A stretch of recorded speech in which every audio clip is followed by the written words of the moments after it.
यवतमाळ जिल्ह्यात काल रात्री अचानक बदललेल्या हवामानाने धक्का दिला.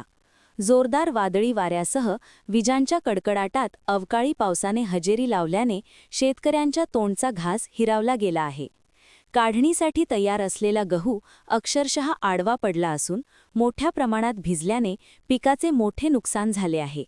अनेक ठिकाणी शेतशिवारात पाणी साचल्याने उभे पीकही खराब होण्याची भीती व्यक्त केली जात आहे. अचानक आलेल्या या पावसामुळे शेतकरी हवालदिल झाले असून त्यांच्या उत्पन्नावर थेट परिणाम होणार आहे. दरम्यान नुकसानग्रस्त शेतकऱ्यांनी प्रशासनाकडे तातडीने पंचनामे करून आर्थिक मदत देण्याची जोरदार मागणी केली आहे. जर तातडीने मदत मिळाली नाही तर शेतकऱ्यांना मोठ्या आर्थिक संकटाला सामोरे जावे लागणार आहे. रात्रीला एवढा जोरदार पाऊस झालेला आहे. रात्रीला अंकार पाणी झालेलं आहे. खूप हवा पाणी खूप सुटलेलं आहे. रात्री आमचा गहू फार भिजलेला आहे. परंतु या सरकारनं आमच्याकडं काहीतरी पाहायला पाहिजे. याच्या दिशा कोणती काय आहे बा, कंडिशन कशी काय आहे. रब्बी हंगामचा असाच गेलेला आहे.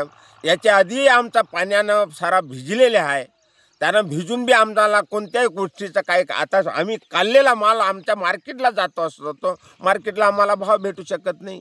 निसर्ग असा करतोच तर कास्तकारांना आम्ही काय करावं हे आमचं म्हणणं आहे. कोण्या गोष्टीचं आमच्यावर कंतच काही नाही. तर आम्हाला तर मोठी समस्या आहे. आमची फार कठीणची समस्या आहे. नाव काय तुमचं? भूपीदास राठोड, अंजी नाईक.